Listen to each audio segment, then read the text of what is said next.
2023 according to COA. Grabe, billion. Pero nagtataka talaga ako mga lods, no? Ito billion.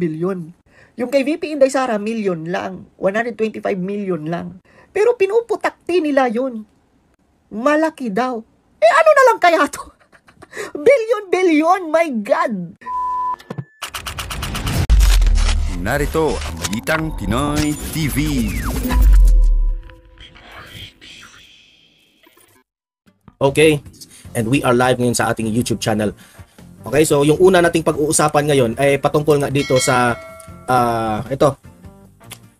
booking itong itong nakikita nating balita na nabubuking po.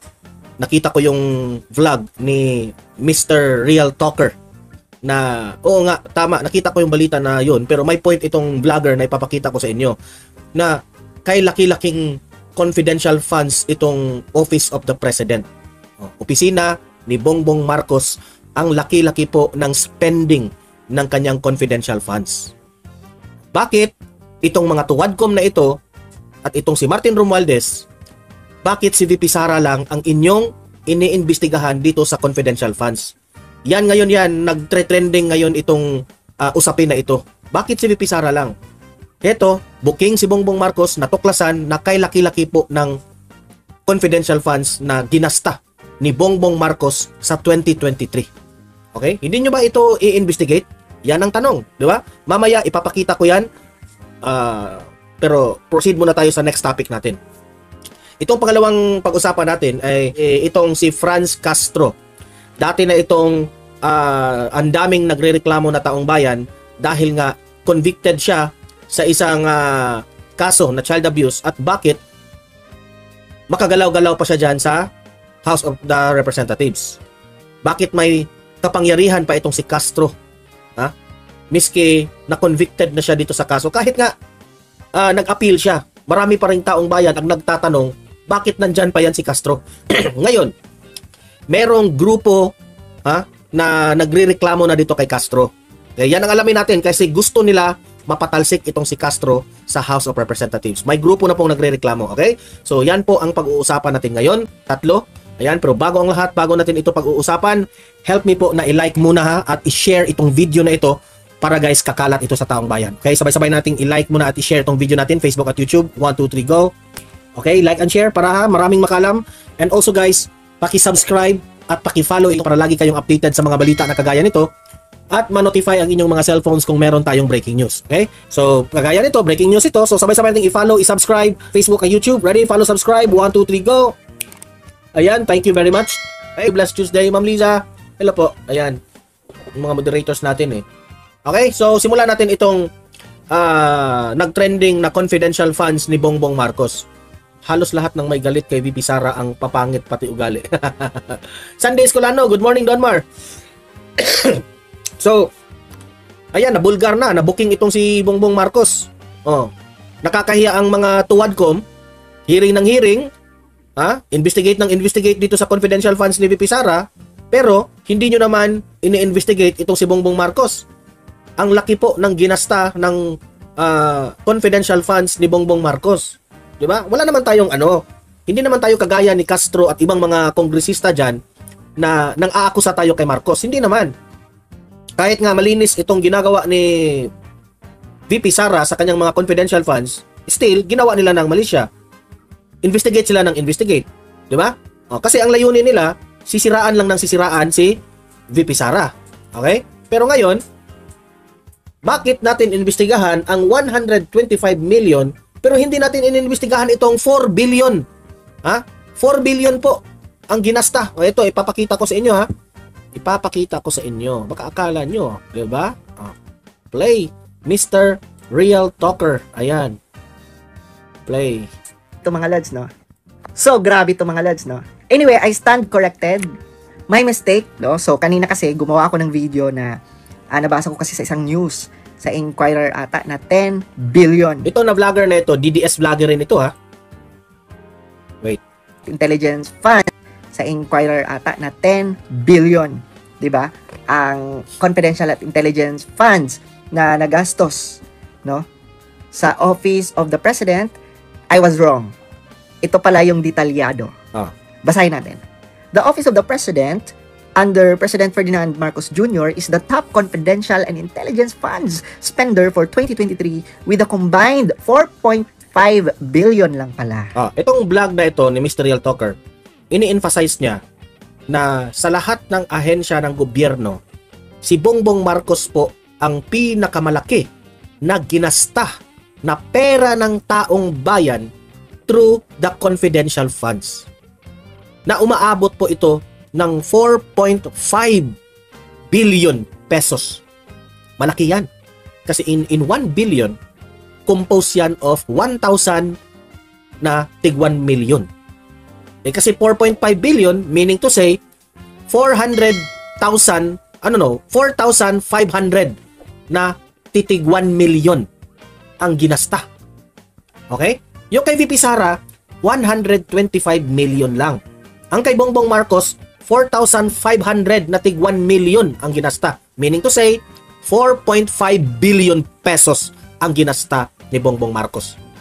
Ang tanong ngayon ng taong bayan, nasaan po ang hustisya? Bakit ang 125 million lamang ang iniimbestigahan?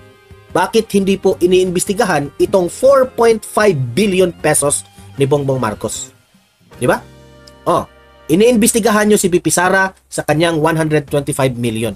Anong sabi ng COA na may mandato dito na sila yung may karapatan na mag-investigate ng mga liquidation ng mga ginasta? Anong sabi ng COA? Malinis po si VP Sara. Ngayon, itong 4.5 billion ni Bongbong Marcos, kung walang anomalya ang paggasta ng 4.5 billion ni Bongbong Marcos na confidential funds, kung walang anomalya, imbestigahan pa rin natin. Kagaya ng ginawa nyo kay VP Sara. Para alam ng taong bayan na ginasta po ito ng tama. Ika nga, transparency. May karapatan po kaming taong bayan mag-demand. Alamin natin ano ang ginawa nyo dito sa confidential funds ni Bongbong Marcos. Di ba? Si Senpai, ayan, si Sir Co-op, nandito raw. Sir Co-op, ayan, si Sir Co-op, present si Sir Co-op. Sir Co-op, kumusta na ba dyan? Yung ating pinagbabantayan natin dyan. Ayan, si Sir Co-op, subscribe rin kayo. Vlogger rin dyan si Sir Co-op eh. Di ba? Ano na nangyari ngayon? Ano ang mga iginasta? Ano po ang mga spendings nitong 4.5 billion ni Bongbong Marcos? Gusto naming malaman. Pera ng taong bayan, kagaya ng itong mga dilawan loyalista na ito na gusto rin nilang malaman kung paano ginasta ni VP Sara ang 125 million. Kaming taong bayan na 31 million, gusto rin naming malaman paano ginasta ni Bongbong Marcos ang 4.5 billion. Hindi kami nag-aakusahan na kinurap niya ito o kung paano niya ito ginasta. Imbestigahan nyo lang for transparency. Tama ako o tama ako? Tama naman talaga ako eh. Di ba? Tama ako lagi. Ma'am Aki, nakafocus lang sila kay VP Sara. Kung tutuusin sila ang mga korap na. Kayo raw ang mga korap. Ang taong bayan na po ang nagsasalita. Patuloy ang ating lay. 2023 with a combined 4.5 billion lang pala. Hoy, pero ang laki pa rin yan. Grabe yan. Diba? The Commission on Audit Annual Financial Report said, the Office of the President remained to post the highest amount of confidential expenses, maintaining the same level as last year, the COA said on Monday. Imagine niyo mga lords, no? Ang OP or Office of the President, ang pinakamataas, no? Siya ang number 1 top spender ng confidential and intelligence funds. Diba? Natalo pa niya yung ibang ahensya. The OP spent 2.25 billion and 2.31 billion on confidential and intelligence funds in 2023 according to COA. Grabe! Billion! Pero nagtataka talaga ako mga lords, no? Ito billion. Yung kay VP Inday Sara, million lang. 125 million lang. Pero pinuputakti nila yun. Malaki daw. Ano na lang kaya to? Billion! My God! Parang nababaliktad na ang utak ng iba mga lords, no? Kasi, di ba? Ngayon, bakit nasabi nitong si Mr. Real Talker na nabaliktad na raw ang mga utak ng mga tuwad ko? Sino ba namang hindi magtataka? Ang taong bayan, nalilito, nagtataka, bakit ang 125 million lamang ang inimbestiga nila? Di ba? Pero yung 4.5 billion pesos ni Bongbong Marcos, wala, ignore. Ignore! Ano? Ami Cabrera, Davao, hello po. Paano yan? Oy, Ma'am Jeroy, good morning Sir Donmar. Ma'am Jeroy, hello po, kumusta po? Yung mga moderator natin. Di ba, nakapagtataka. Kung sa Bisaya pa, gidaginot nila ang 125 million. Nasabi pa ni VP Sara, ito po ay naka-allotted na ito. Ang 125 million, bago yan ibinigay, ha? Naka-ano yan? Nakalista na yan kung ano yung i-spend. Kaya nga, in 11 days, kaya naggastusin itong 125 million ni VP Sara kasi po, ready na po kung saan pupunta itong mga pera na ito. Diba? Kasi yan naman ang argumento nila. 11 million, ha? 125 million in 11 days. Kahit nga isang araw, pwedeng gastusin yan. Basta yung programa nakalatag na. Dito na yan tutuloy. Babayaran na lang. Yan ang hindi po maiintindihan. Siguro naiintindihan pero pinamukha lang nilang may kasalanan si VP Sara. Naintindihan nila. Pero itong mga BO na mga kongresista na ito, wala sa hulog. Ang 4.5 billion na sobrang laki kay Bongbong Marcos, ito dapat ang priority ninyo kasi ito yung malaki . Nasasaktan po ang taong bayan dito sa mga malaking pera na hindi po namin alam kung saan po ito napunta. Okay? Yang 125 million ni VP Sara, alam namin kasi if you will compare the 125 sa billion na ito, sobrang laki. Itong 125, madali lang yung investigahan. Ang konti lang yung pera na yan. You can even spend 1 billion pesos sa bansang ito. Alam nyo naman si VP Sara, kapag siya ang magtatrabaho, mabilis yan. Yung mga panahon na bagyong nagdaan, ang Office of the Vice President po ang nandun kaagad, nakapunta doon. Unang-unang namimigay ng tulong. Pero si Bongbong Marcos, 1 week nang nagdaan sa bagyo, sasabihin pa niya, anong gagawin natin? Ginoo ko, Cristo Santo, anong gagawin natin? Di ba? Nakakainis. Nakakainis. Ngayon, bakit? Wala man lang ginagawa itong mga tuwadkom na ito. Dahil ba nagpasipsip kayo sa presidente? Dahil ba takot kayo sa inyong Panginoon dyan sa House of Representatives na ang pinsan ng ngiwi na presidente? Di ba? Takot ba kayo? Kasi kung patas kayo, kung patas man lang kayo sa investigasyon nyo, dapat lahat ng mga confidential funds na ito i-investigate ninyo. Di ba? God, parang nababaliktad na ang utak ng iba mga lods, no? Kasi, di ba? Million versus billion? My God, tapos ito ang pinaka-nakakatawa. May pagbusisi ba dito? May pagbusisi ba dito? Wala. Ha? Mga buwaya, House of Representatives, may hearing ba kayo dito? I-hearing nyo to. Correct. Kasi ang laki-laki nito, kailangan tanungin saan din to napunta. Kasi imagine mo, Office of the President, andyan sa kanya ang AFP, andyan sa kanya ang mga police and everything. Para saan pa to? Agoy, agoy, agoy.